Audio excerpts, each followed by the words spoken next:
नमस्कार, राजभर तक चैनल में आप सभी का स्वागत है। आप देख रहे हैं राजभर तक। सुहेलदेव भारतीय समाज पार्टी के राष्ट्रीय महासचिव अरविंद राजभर जी दिल्ली पहुंचे। सुहेलदेव भारतीय समाज पार्टी के राष्ट्रीय महासचिव अरविंद राजभर यूपी भवन दिल्ली में प्रेस वार्ता करते हुए उन्होंने कहा कि आगामी विधानसभा चुनाव 2022 उत्तर प्रदेश का चुनाव की नहीं बल्कि महाभारत की तरह लड़ा जाएगा। उन्होंने कहा कि हमारे राष्ट्रीय अध्यक्ष ओम प्रकाश राजभर जी की जैसे ही अनुमति होगी, सेना 2022 उत्तर प्रदेश चुनाव के लिए एकजुट होकर चुनाव में कूद पड़ेगी।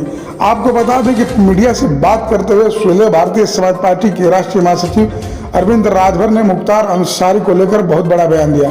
बता दें कि जब उनसे मीडिया वालों ने कहा कि क्या 2022 में मुख्तार अंसारी मऊ सदर से चुनाव सुहेलदेव भारतीय समाज पार्टी से लड़ सकते हैं, तो उन्होंने कहा कि हमारा पार्टी ऐसे ही मजबूत है, जिनको आना है वो आ सकता है, जिनको नहीं आना है उनकी मर्जी। और साथ उन्होंने भी कहा कि हमारे गठबंधन में बीजेपी को छोड़कर कोई भी पार्टी आ सकती है। ऐसे ही खबरों के लिए आप देखते रहिए राजभर तक। नए हैं तो चैनल को सब्सक्राइब करें, वीडियो को लाइक करें, ज़्यादा से ज़्यादा शेयर करें। वीडियो देखने के लिए आप सभी का बहुत बहुत धन्यवाद। बहुत बहुत धन्यवाद और शुभकामनाएं। आज दिल्ली आने के पीछे हमारा दो मकसद है।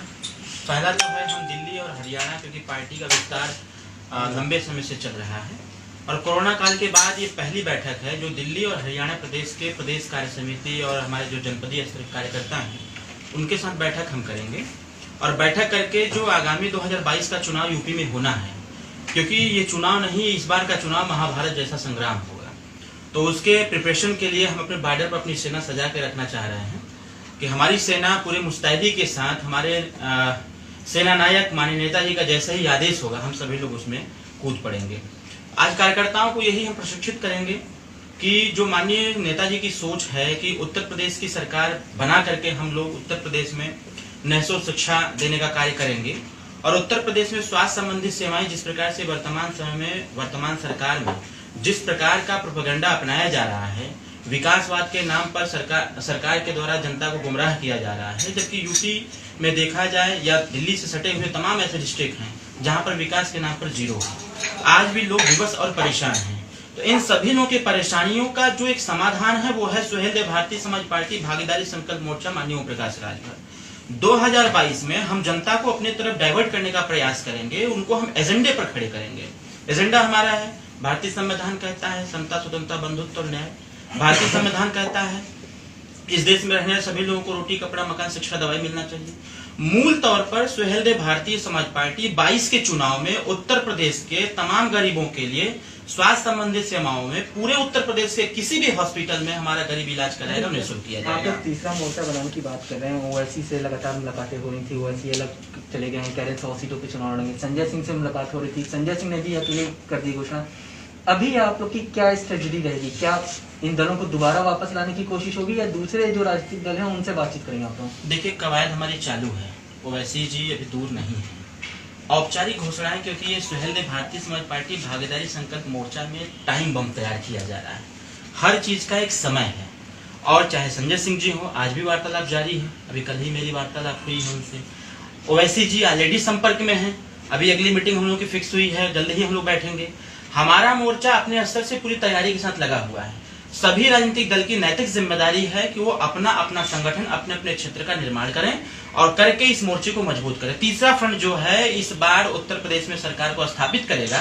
हाँ, रही बात बड़े राजनीतिक दल की, तो ये भागीदारी संकल्प मोर्चा के दरवाजे खुले हैं भारतीय जनता पार्टी को छोड़ करके। मैं फिर रिपीट कर रहा हूँ, भारतीय जनता पार्टी को छोड़ करके चाहे जो भी दल हमारे दल के साथ जुड़ना चाहता है उसका स्वागत। तो जो राजनीतिक टाइम बम आप लोग उत्तर प्रदेश में बनाने की कोशिश कर रहे हैं, उसमें मुख्तार अंसारी की क्या भूमिका होगी? क्योंकि आपके पिताजी तो कह रहे हैं कि वो आ जाएं, तो क्या भूमिका मुख्तार अंसारी करेगी? क्या आप लोग उनको अपनी पार्टी में लाने की कोशिश करेंगे? क्योंकि ओवैसी भी उनको दावत दे चुके हैं अपनी पार्टी में आने की। देखिए, सुहेलदेव भारतीय समाज पार्टी किसी को दावत नहीं दे रही है। माननीय मुख्तार अंसारी जी निर्वाचित एमएलए हैं और अभी जिस प्रकार की घटनाएं घटित हुई हैं वो तो पूरी सुनियोजित घटनाएं हैं, तो उनका हमारे लिए कोई बहुत महत्वपूर्ण चीज नहीं है। सुहेलदेव भारतीय समाज पार्टी अपने आप में इतनी मजबूत है, जिसको आना होगा वो आएगा। हम किसी को न्योता या दावत नहीं देने वाले। लेकिन मुख्तार अंसारी की अगर बात करें तो बीजेपी तो उनको पूरी तरह से गैंगस्टर और अपराधी मान रही है। पंजाब से उत्तर प्रदेश ले आई, मायावती ने टिकट काट दिया और दूसरे को टिकट दे दिया। भारतीय समाज पार्टी एक मजबूत संगठन है और ये कार्यकर्ताओं के साथ चलती है। हमारे कार्यकर्ताओं का निर्देश आदेश होगा तो विचार किया जाएगा।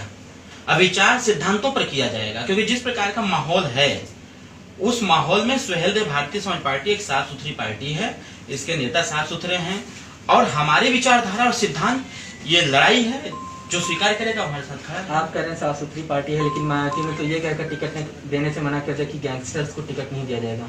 गैंगस्टर को टिकट नहीं दिया जाएगा, आने वाला समय सब कुछ साफ साफ बता देगा। तो मायावती जी हैं, जिसको निकालना होता है तो भाई कुछ न कुछ चाहिए ही चाहिए।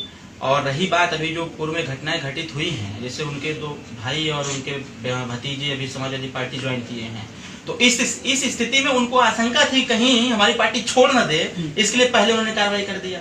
तो कार्रवाई किसी व्यक्ति पर होगा तो कुछ न कुछ कह करके ही होगा।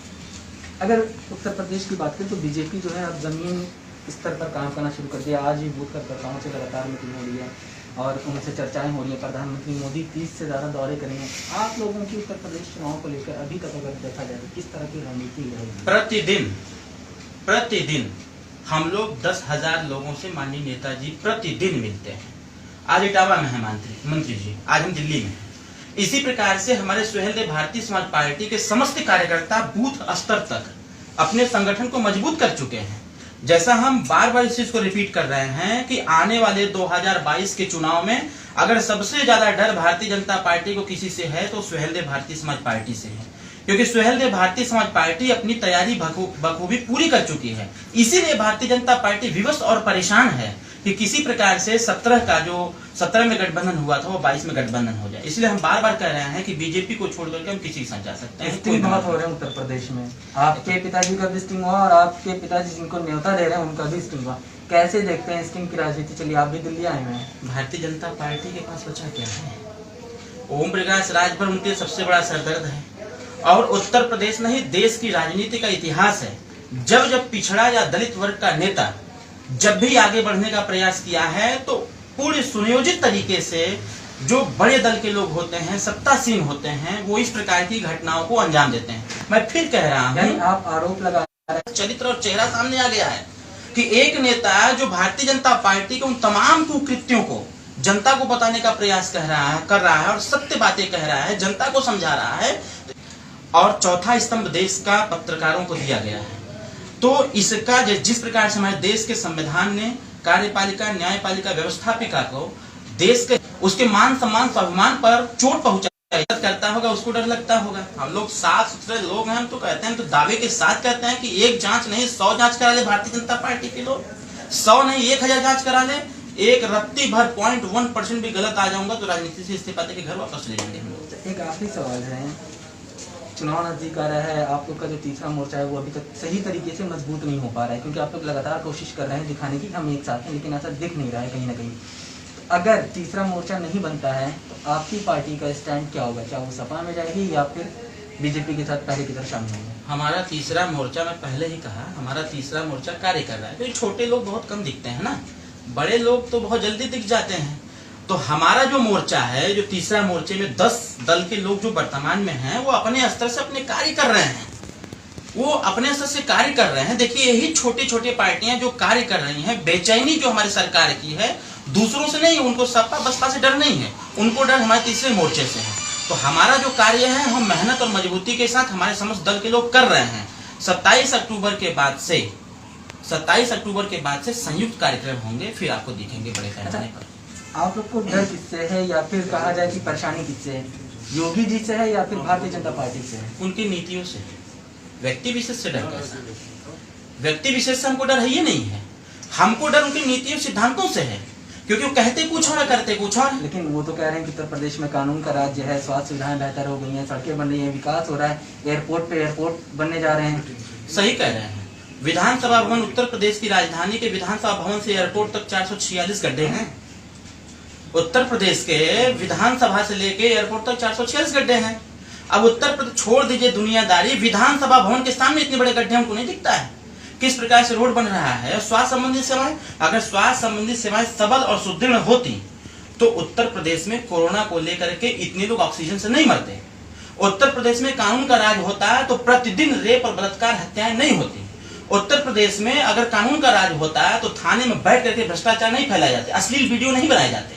आज छोड़िए जनता की क्या बात करें, पुलिस प्रशासन के लोग ही सुरक्षित नहीं है तो जनता कहाँ सुरक्षित रहेगी। लेकिन सरकार तो दावा करेगी कानून सरकार का काम है दावा करना, क्योंकि दावे तो हम भी कर रहे हैं कि हमारी सरकार 2022 में एकदम मजबूती के साथ आ रही है। मतलब आप सिर्फ दावे कर रहे हैं? नहीं, जैसे भाजपा दावा कर रही है कि हम काम अच्छा कर रहे हैं, लेकिन काम उनका गड़बड़ नहीं हो काम उनका गड़बड़ हो रहा है, उसी प्रकार से हम कह रहे हैं वो काम गड़बड़ कर रहे हैं। तो 22 का दावा हम इसलिए कर रहे हैं क्योंकि मुझे दिख रहा है कि जनता सपा बसपा भाजपा कांग्रेस को देख चुकी है, नए विकल्प की तलाश कर रही है, और ओम प्रकाश राजभर उत्तर प्रदेश में सबसे बड़ा विकल्प बनकर के उभर चुके हैं।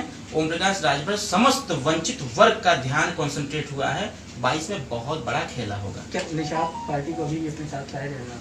क्यों नहीं लाया जाएगा भाई, उनकी जुबान चली है, अभी उनके कार्य नहीं चले। जुबान चली है, राजनीति है, everything is possible in politics, सब कुछ संभव, कुछ भी हो सकता है।